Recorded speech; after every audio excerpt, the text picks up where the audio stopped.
উম্মার চিন্তা করার লোকগুলোকে শুট করে ফেলে। তুমি বুঝো তোমার কেন ফেলবে না, তোমার ফেলবে না, দরকার নাই, তোমার মারবে না, দরকার নাই।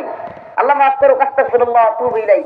নিজের জাহারত প্রকাশ করছি না, নিজেকে বলছি না, কিন্তু শত শত আলেম এসে বড় বড় শায়েখ আল্লামা দেখবেন যে আওয়ামী লীগের আমলেও অনেক আল্লামা ছিল, অনেক শায়েখ খুব ভালোই ছিল, এখনো ভালো, অভাব নেই। কিন্তু আমাদেরকে এক সপ্তাহের ব্যবধানে ছোট মানুষ সব শায়েখ সব হুজুররে বাদ দিয়া এক সপ্তাহের ব্যবধানে আমি রবিকুল ইসলাম ওদম ছোট মানুষের 2 বার গ্রেফতার করছি। কয়বার? তাও কি সকলের আগে? আপনি মনে করে দেখেন 2021 সালে সবার আগে 2 বার গ্রেফতার করছে আমাকে। কেন? আমি ছোট মানুষ, কিন্তু এই সত্য কথাগুলো যেগুলো আমরা বলেছি, আপনাদেরকে কয়েকটা নাম বলি: উসমান হাদি, হাসনাত আব্দুল্লাহ, ব্যারিস্টার ফুয়াদ, এরপর সাদিক কাইম, আরো কিছু পোলাপান আছে, লুৎফুজ্জামান বাবর ভাই, এই ধরনের কিছু মানুষ আছে, আরো কিছু নাম আছে, আমাদের সম্পাদক মাহমুদুর রহমান। এরা এই গোলামগুলোর, ভারতের গোলামি, আধিপত্যবাদীদের গোলামি করে না, সুস্পষ্ট কথা বলে ফেলে। আমি আপনাদেরকে বলে যাই, এই সমস্ত লোকগুলোকে এরা এই গুপ্ত হত্যার একটা মিশন নিয়ে নামছে। কেন জানেন? আমাদের আঞ্চলিক ভাবে কিছু লোক আছে খুব বদমাইশ স্বভাবের, খুব খারাপ প্রকৃতির।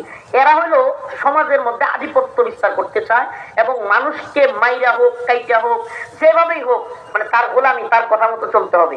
এই চরিত্রের মানুষগুলো আপনার সাথে মনে করেন অনেক মহব্বত দেখাবে, সম্পর্ক, কিন্তু যখনই তার স্বার্থে আঘাত লাগবে, আপনারা হুট করে একটা মামলায় জড়াই দিচ্ছে, হুট করে আপনার পিছনে লেগে গেছে, 5 জনে লাগাই দিচ্ছে, সবকিছু রাজনৈতিক ভাবে আপনারে হ্যাঁ প্রতিপন্ন করবো, বাজার সবকিছুতে যদি ব্যর্থ হয়, যে দেখে আপনি কোনোভাবেই পারতেছে না, দিন শেষে পিছন দিক থেকে খুব মারবো, পিছন দিক থেকে কি করবো, অথবা গুলি মারবো।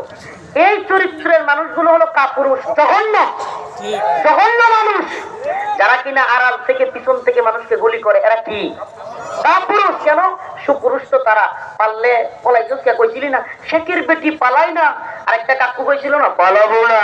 ওই শয়তানের বাচ্চারা, যদি শক্তি থাকে সামনে আন্দোলন কর।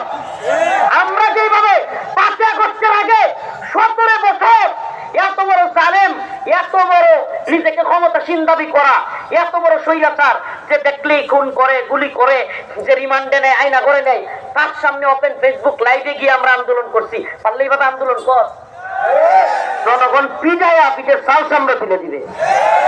এখন ওগুলো সাহস নাই। ইন্ডিয়ায় বৈশা বৈশা শয়তানের দল, ইন্ডিয়ায় বৈশা বৈশা বাংলাদেশের হকপন্থীদের, যারা ভারত বিরোধী, তাদেরকে গুপ্ত হত্যার মিশন নিয়ে নামছো। শুনে রাখো, ইতিহাস সাক্ষী, যে সমস্ত জালেমরা এভাবে মানুষকে হত্যা করে, ইতিহাস সাক্ষী, এরা দুনিয়া এবং আখিরাত উভয় জাহানে লাঞ্ছিত, অপমানিত হয়।